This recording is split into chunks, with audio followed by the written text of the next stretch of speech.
Hello students, welcome to my YouTube channel. हमारा next topic है concept of voltage source. हमें समझना है कि वोल्टेज सोर्स किस तरह से काम करता है, किस तरह से हमें मैक्सिमम पावर एक लोड को डिलीवर कर सकता है कोई भी एक सोर्स वोल्टेज। जितने भी हमारे इलेक्ट्रिकल सर्किट्स हैं, हमारे लिए बहुत ही कंसर्न की बात है कि हमारे वोल्टेज सोर्स ने जितनी वोल्टेज जनरेट की, क्या लोड तक उसके कोरस्पॉन्डिंग हमें वोल्टेज मिल रही है ठीक ठाक। अगर हमें ठीक ठाक वोल्टेज लोड के क्रॉस मिलती है तो हम उस वोल्टेज सोर्स को बोलते हैं कि ये अच्छा वोल्टेज सोर्स है। अगर बीच में हमारे बहुत सारे ड्रॉप्स आ जाते हैं, ड्रेन हो जाती है वोल्टेज, वोल्टेज किस किस तरह से ड्रेन होगी, करंट फ्लो करेगा और कुछ वैल्यू रेजिस्टेंसेस, कुछ वायर का रेजिस्टेंस, कुछ सोर्स का अपना रेजिस्टेंस होता है, कुछ और तरह की कुछ गड़बड़ियाँ, तो उसकी वजह से लोड तक पहुँचते पहुँचते हमारे बहुत सारे ड्रॉप्स आ जाते हैं, जिसकी वजह से हमें कुछ परसेंट हमारी ड्रॉप हो जाती है वोल्टेज, सोर्स वोल्टेज लोड तक हमें पूरी नहीं मिलती, तो उसको हम एक अच्छा वोल्टेज सोर्स कंसीडर नहीं करते। यहाँ पे बात हम करेंगे वोल्टेज सोर्स की, इसके बाद हम करेंगे करंट सोर्स की बात। तो सबसे पहले वोल्टेज सोर्स को समझने के लिए हमें ना इंटरनल इम्पीडेंस समझना बहुत ज़रूरी है।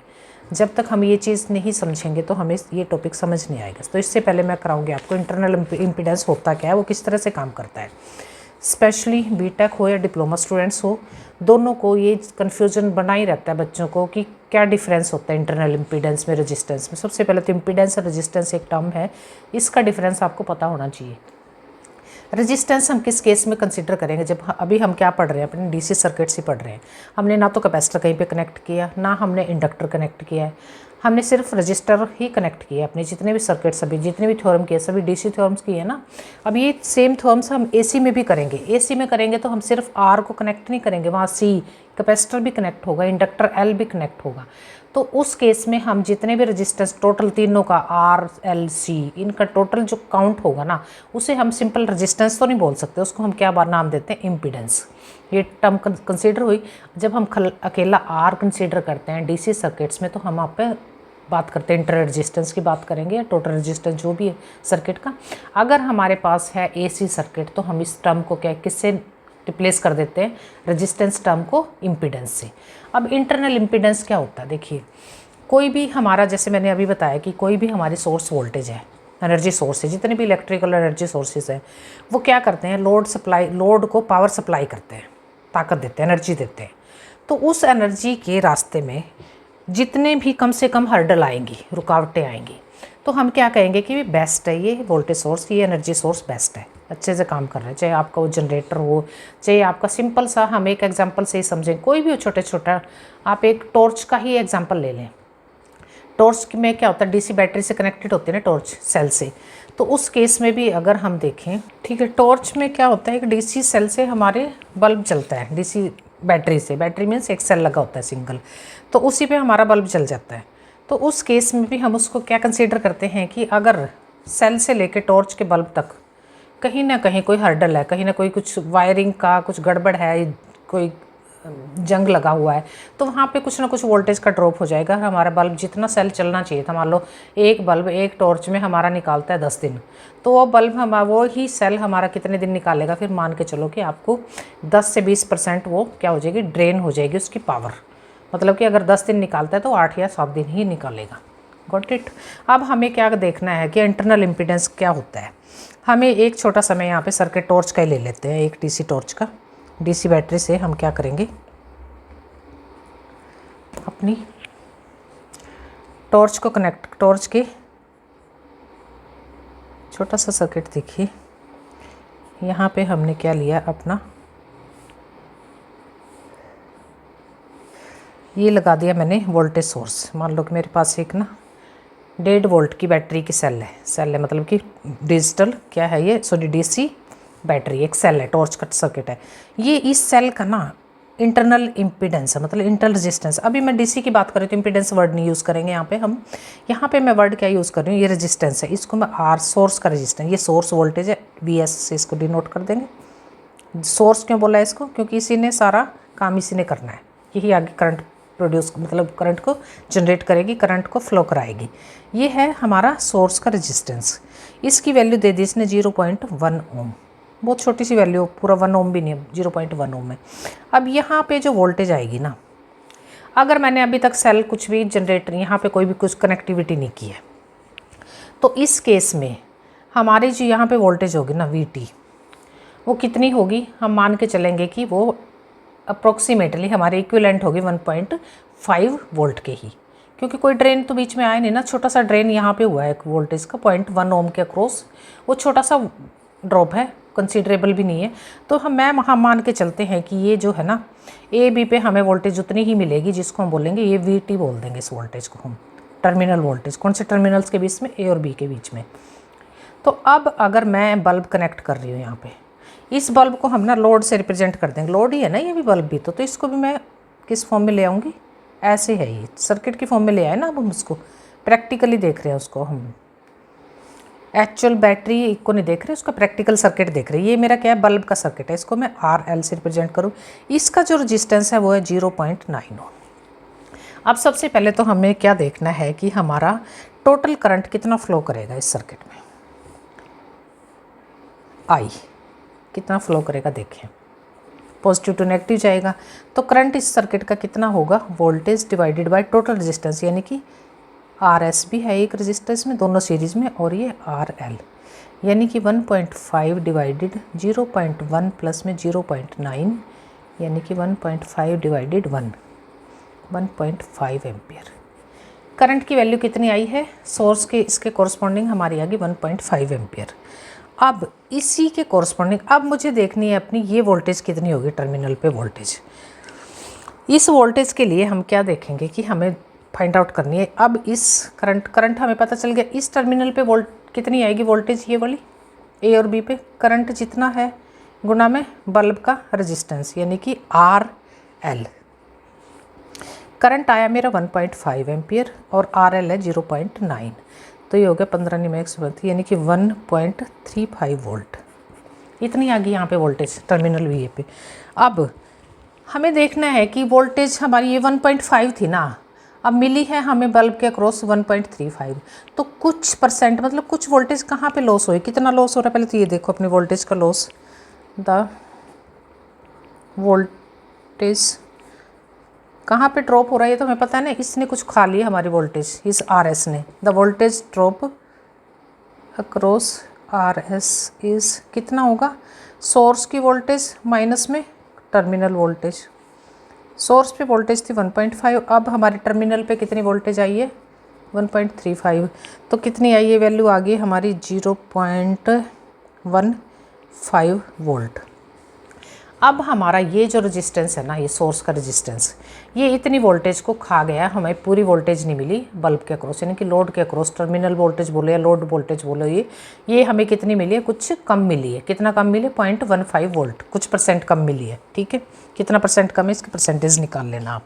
अब ये मुद्दा, ये चीज़ हमने क्यों कराई है, अब इससे हमें ये समझ आएगा कि हमारा कौन सा वोल्टेज सोर्स अच्छा होता है, कौन सा हमारा प्रैक्टिकली गुड है, कौन सा हमारा आइडियल होता है, कौन सा बैड होता है। तीन चीज़ें इस चीज़ से हमें समझ आ जाएंगी। अब ये जो इंटरनल रेजिस्टेंस है ना, इतना तो हम समझ ही गए हैं, इसकी वैल्यू जितनी छोटी होगी ना, जितना कम होगा उतना ही हमें क्या मिलेगी, लोड के अक्रॉस ज़्यादा मिलेगी वोल्टेज VAB।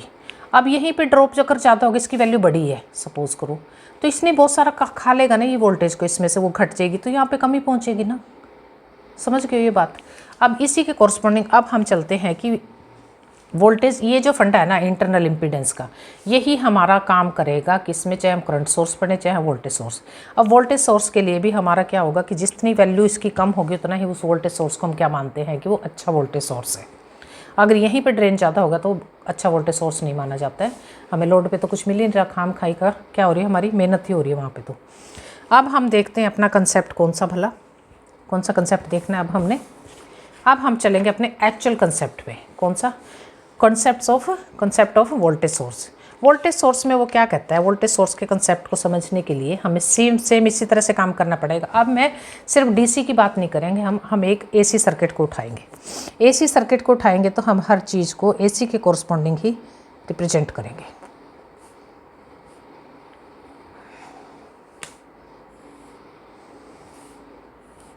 सबसे पहले हम अपना सर्किट ड्रॉ करेंगे, एक वोल्टेज वेरिएबल लोड कनेक्ट करेंगे। सबसे पहले तो हम क्या करेंगे, अभी मैंने क्या किया हुआ है, ये है हमारा AC वोल्टेज, जिसको हम साइनसोइडल दिखाते हैं। क्यों दिखाते हैं, एक इंस्टेंट पे corresponding to the another instant इसकी वैल्यू क्या रहती है, पॉजिटिव रहती है। अगर ये यहाँ पे पॉजिटिव रहती है इसके कोरस्पॉन्डिंग नेगेटिव, मतलब हर इंस्टेंट पे वैल्यू चेंज होती रहती है आपकी साइनोसॉइडल, क्यों बोलते हैं इसको, एसी को।